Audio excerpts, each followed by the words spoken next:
Guys, I have to tell you something that's probably going to blow your mind. I'm a ginger. That's right. I am a ginger. You could tell by the red hair on my face. However, you're not here to talk about me. You're here to talk about another ginger. And that's why I even brought it up, you know, an embarrassing joke as it is. But we're here to talk about Tartaglia, aka Childe. Now, why are we talking about him? Well, he did get his ass brutally beat down by Neuvillette. If you have not seen the Archon quest or played through it, I highly recommend that you do that ASAP. But we're here to talk about how to build him because he is out right now, and you probably may have pulled him if you're, you know, really wanting him. Ed Sheeran does need a few fans. I know a couple on Twitter. But anyways, I digress. We're here to talk about how to build your Tartaglia from level 1 to level 90, and also how to actually build them in regards to, you know, how strong they can get. Now, trust me, I am not the best Tartaglia build specialist, but I do have some good pointers at least. And if there are some things that you think I should correct, please let me know in the comments down below. Would love to hear you guys' opinion. Guys, our sponsor is Gamersubs. Save 10% off. Click the link down below. Use code Tyster. You will get some fantastic, wonderful flavors. And of course, we got the waifu cups, baby. I'm just saying, it's a win-win. But anyways, I digress. Enough of me shilling. Let's go ahead, get right into it.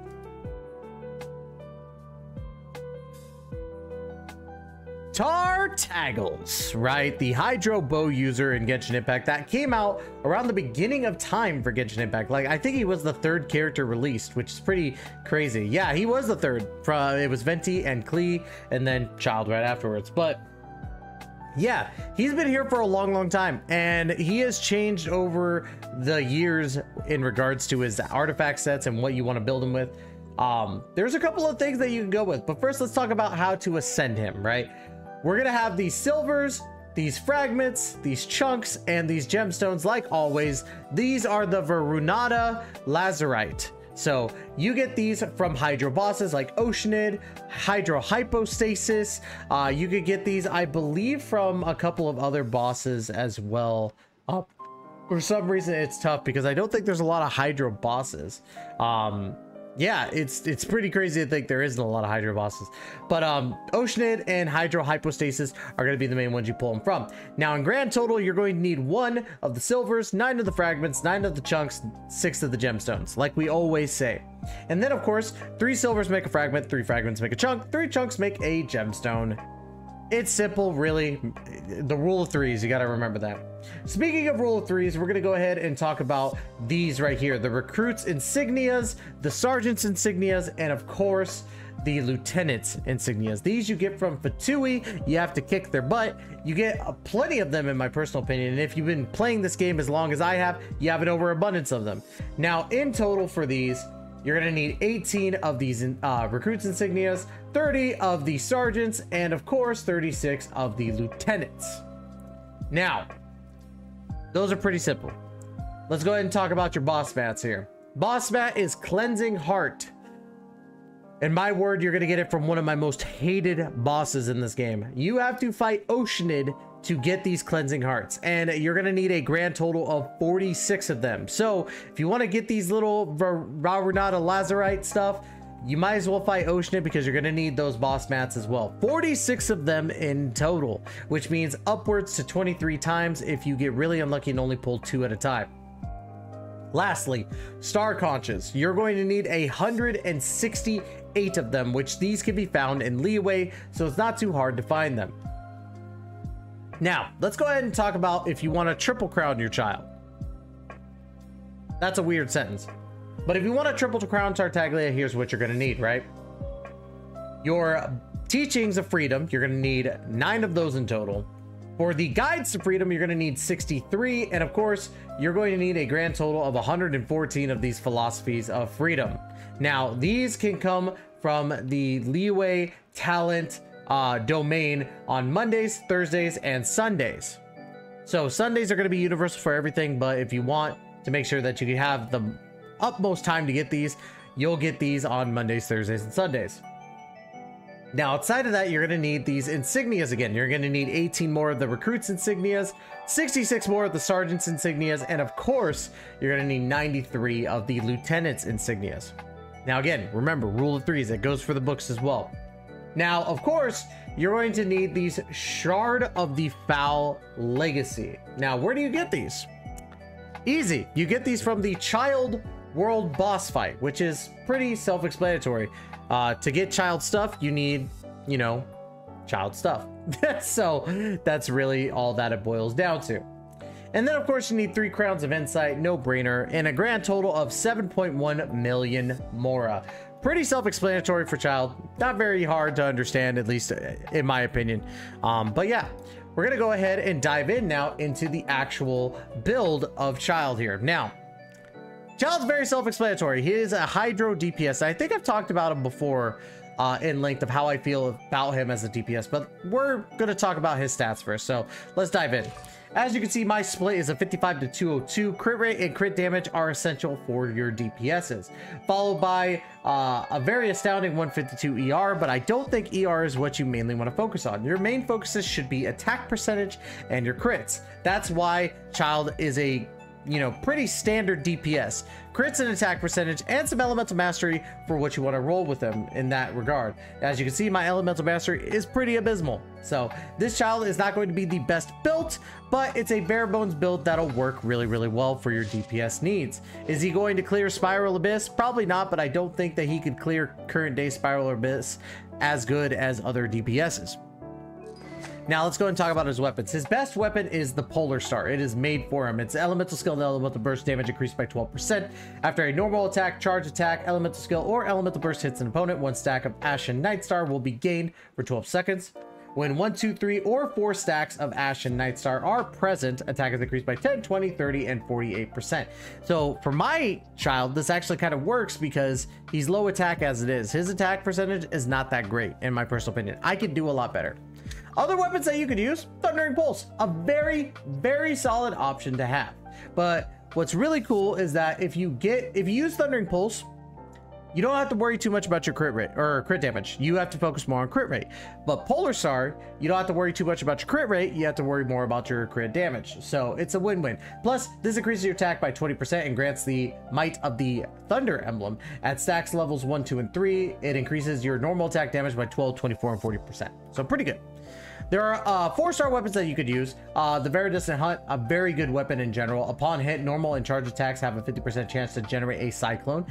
This also helps out with crit rates in general, which will continuously attract surrounding opponents, dealing 70% of the attack as damage. This wouldn't work for my Childe only because of my attack damage being so low in general. And then, of course, there's also the Song of Stillness. We've talked about it before. I haven't built it. I haven't tried it myself, so I can't really give an honest review on it. But I hear that it does work really, really well. Same with the Black Cliff Warbow. I'm working on getting that, so we'll get there. And then, of course, you could also use the Moon's Moon, I think it's called. Moon's Moon. It's a very weird one, but I haven't tried that one either. There's a couple weapons I haven't tried on Childe, but I do think that Polar Star is probably his best weapon in general. Now, artifacts, I'm running a 4-piece Heart of Depth. However, the new set, where is it? Let me go and scroll up here because I have it right here. The Nymph's Dream is actually the best set for him. 2-piece is a hydro damage bonus of 50%, which is pretty standard for the Heart of Death, but here's why you would want it as your primary artifact set.